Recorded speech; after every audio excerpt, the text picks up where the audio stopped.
gagal gue nggak mau telah, pokoknya Sintayong out, Sintayong diganti. Jadi mulai sekarang PSSI wajib mencari penggantinya Sintayong. Tinggal buka lamaran, sebutin kriterianya.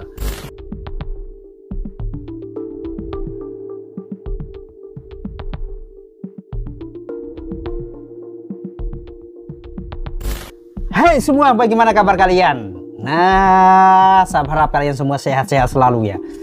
Oke, lagi para buzzer bayaran ini menyuarakan untuk STY out.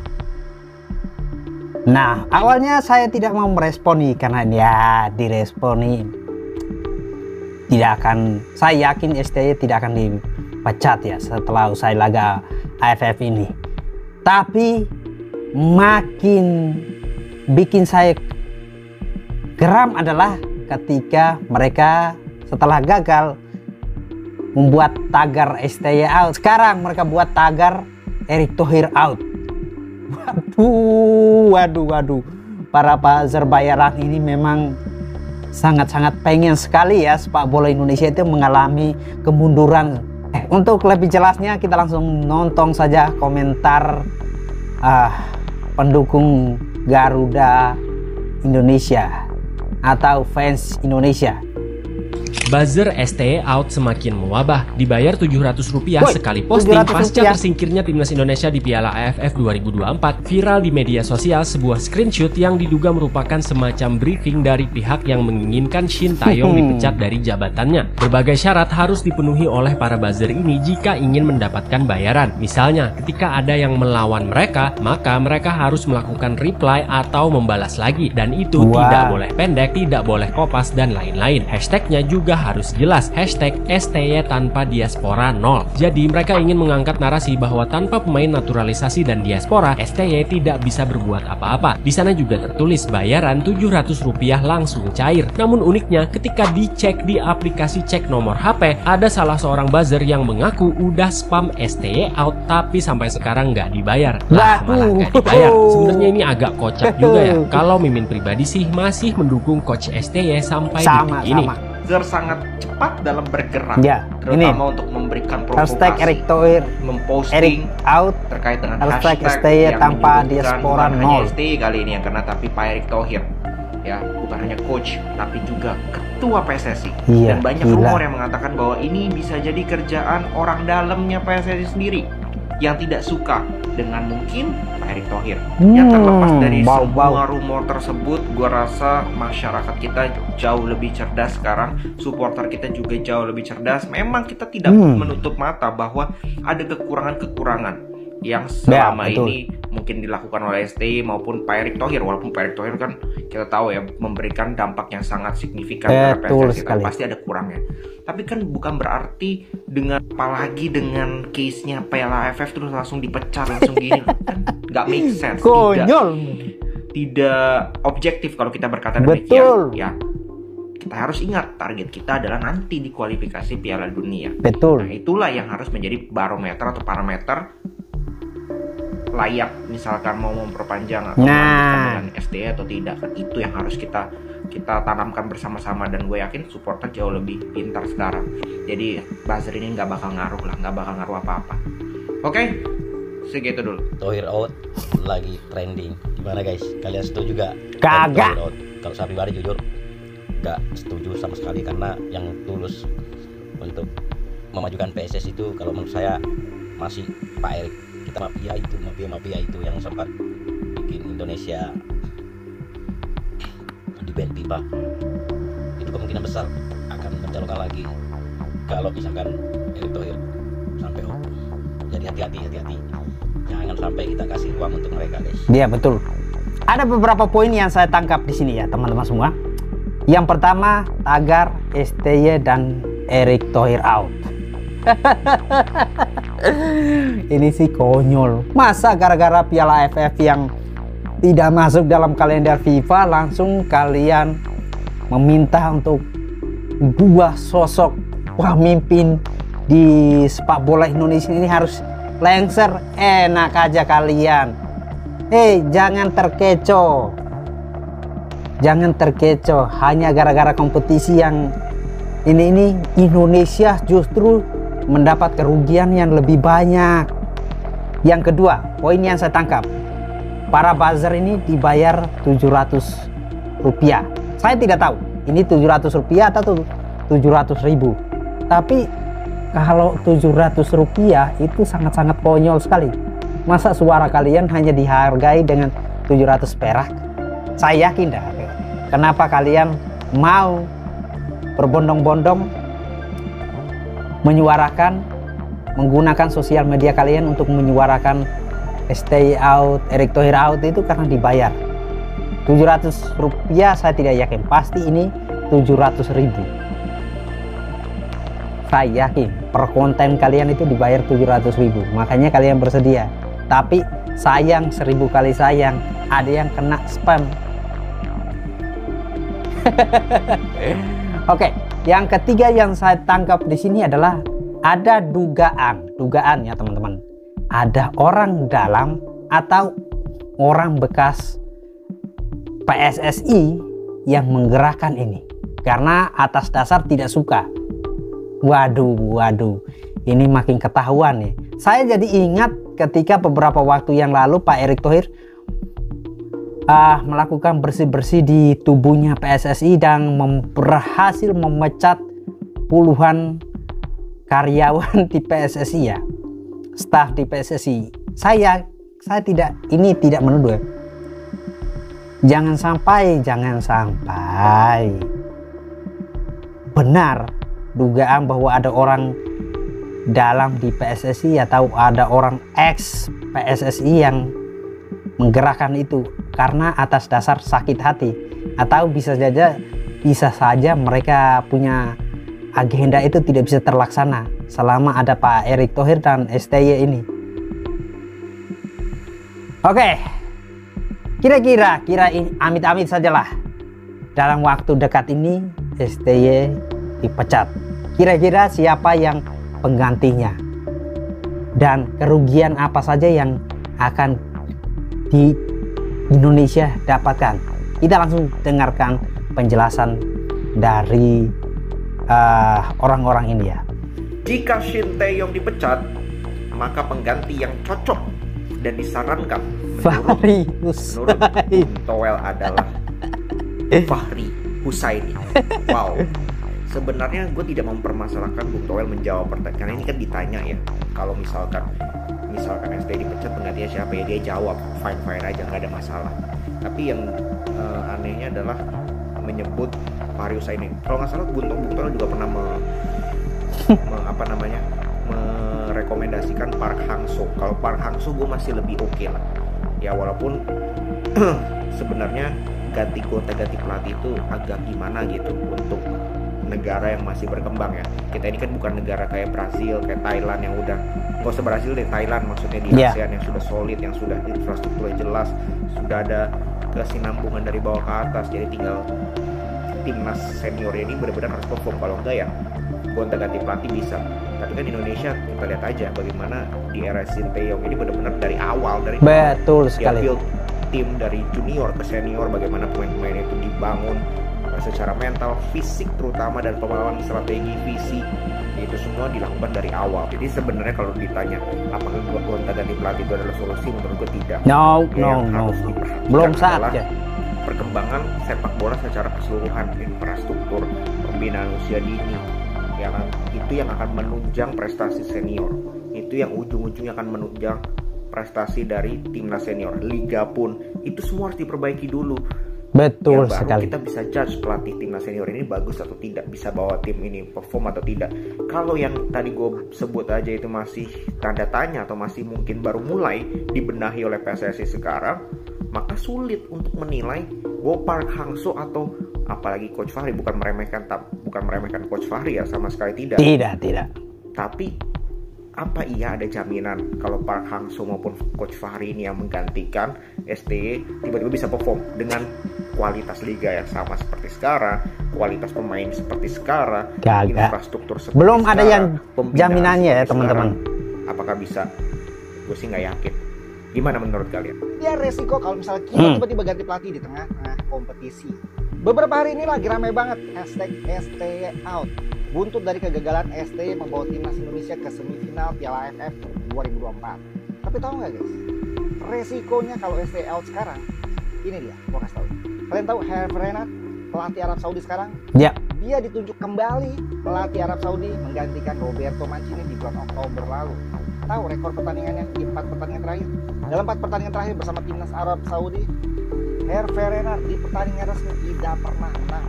Sering melawan Australia, kalah melawan timnas Indonesia, dan kemarin yang terbaru kalah melawan Bahrain di Gulf Cup atau Piala Teluk.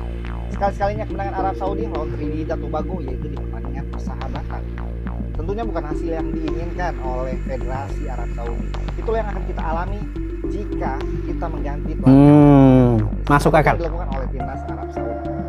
Karena siapapun pelatihnya, seberapa bagus pun kualitasnya, seorang pelatih butuh waktu untuk beradaptasi.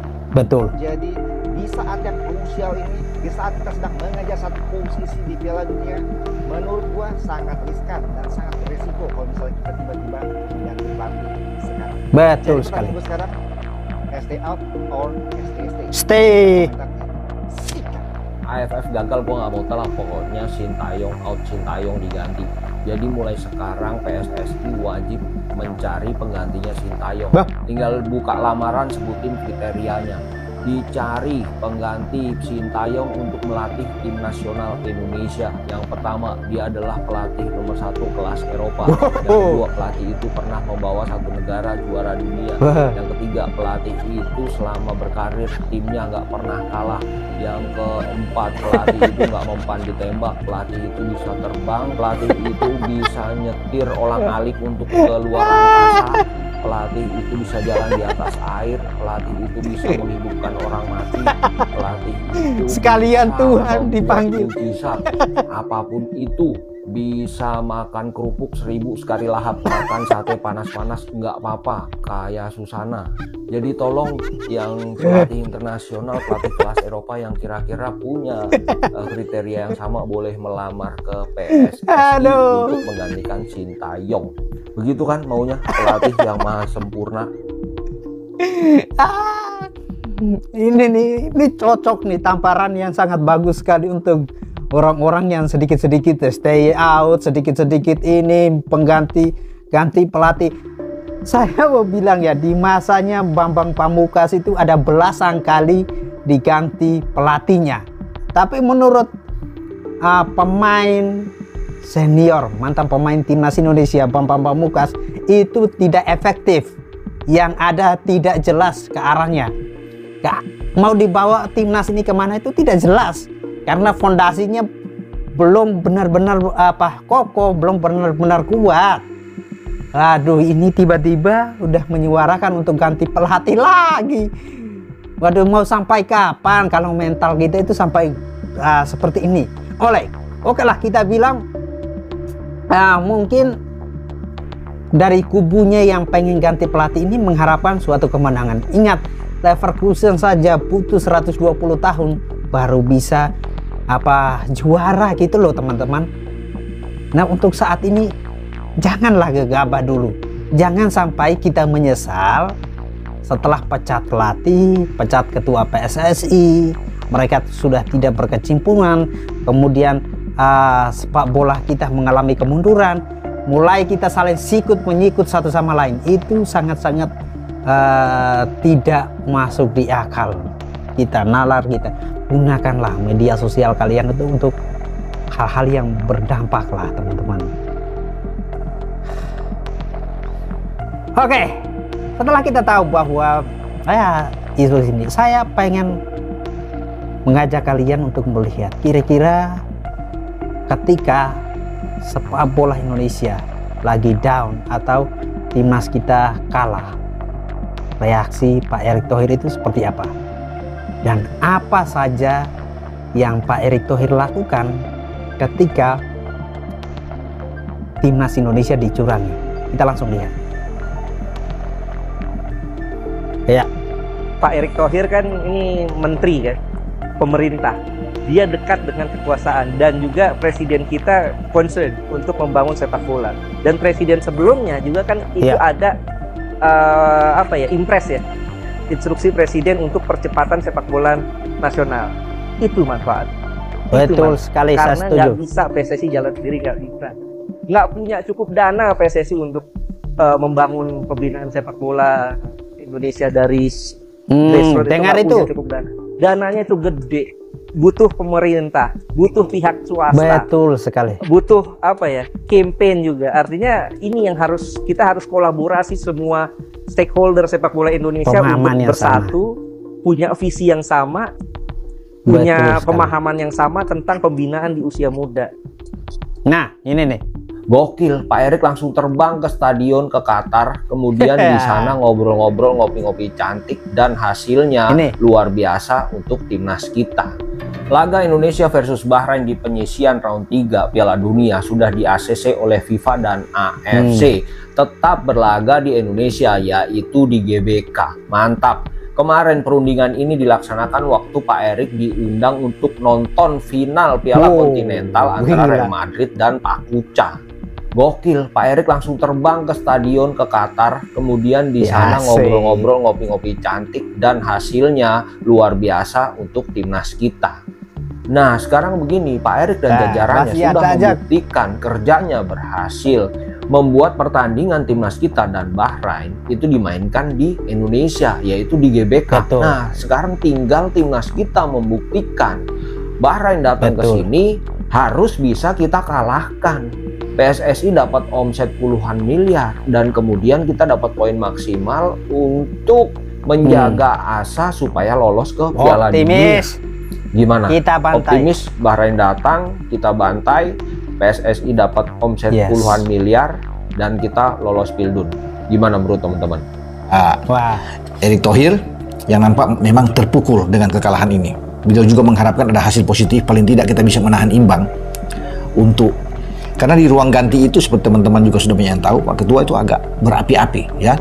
Ini agak mungkin dengan emosional yang tinggi, wajar, pantas karena kekecewaan beliau. Dia juga mengatakan kepada pemain untuk ayo kita bangkit. Kalau Anda masih bisa mempercayai saya, ya kita sama-sama jalan. Masih ada harapan, masih ada 5 pertandingan ke depan termasuk melawan Arab.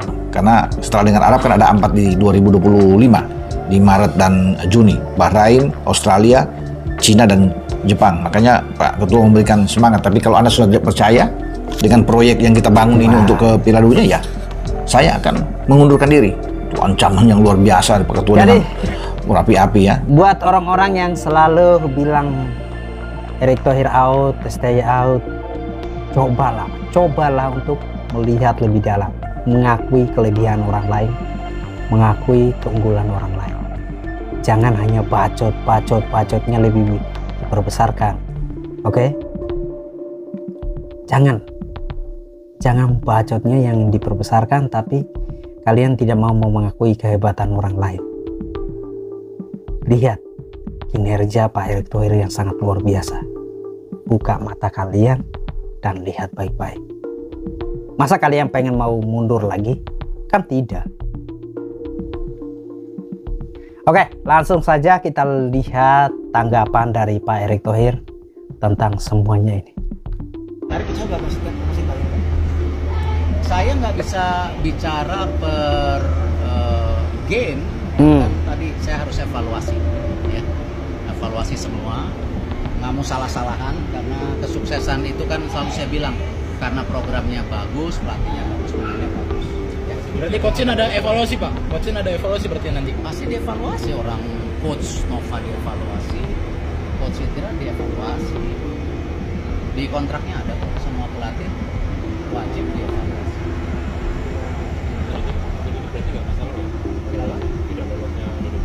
Iya, targetnya kan semifinal. Target semifinal. Walaupun dengan pemain muda, kan kita berharap dengan Myanmar menang, dengan Laos menang, dengan Filipina menang, kalau mah Thailand ya, Vietnam ya mungkin ya masih. Di sini juga sebenarnya bisa tadi. Teman-teman media melihat bisa nggak tadi? Bisa, cuman ya namanya bola kan drama. Ya. Jadi nggak selalu hasil, tapi performa para pemain, bagaimana mereka bereaksi. Iya, regenerasi lah, regenerasi. Kalau nggak kapan lagi mereka punya jam terbang? Ya, oke. Betul.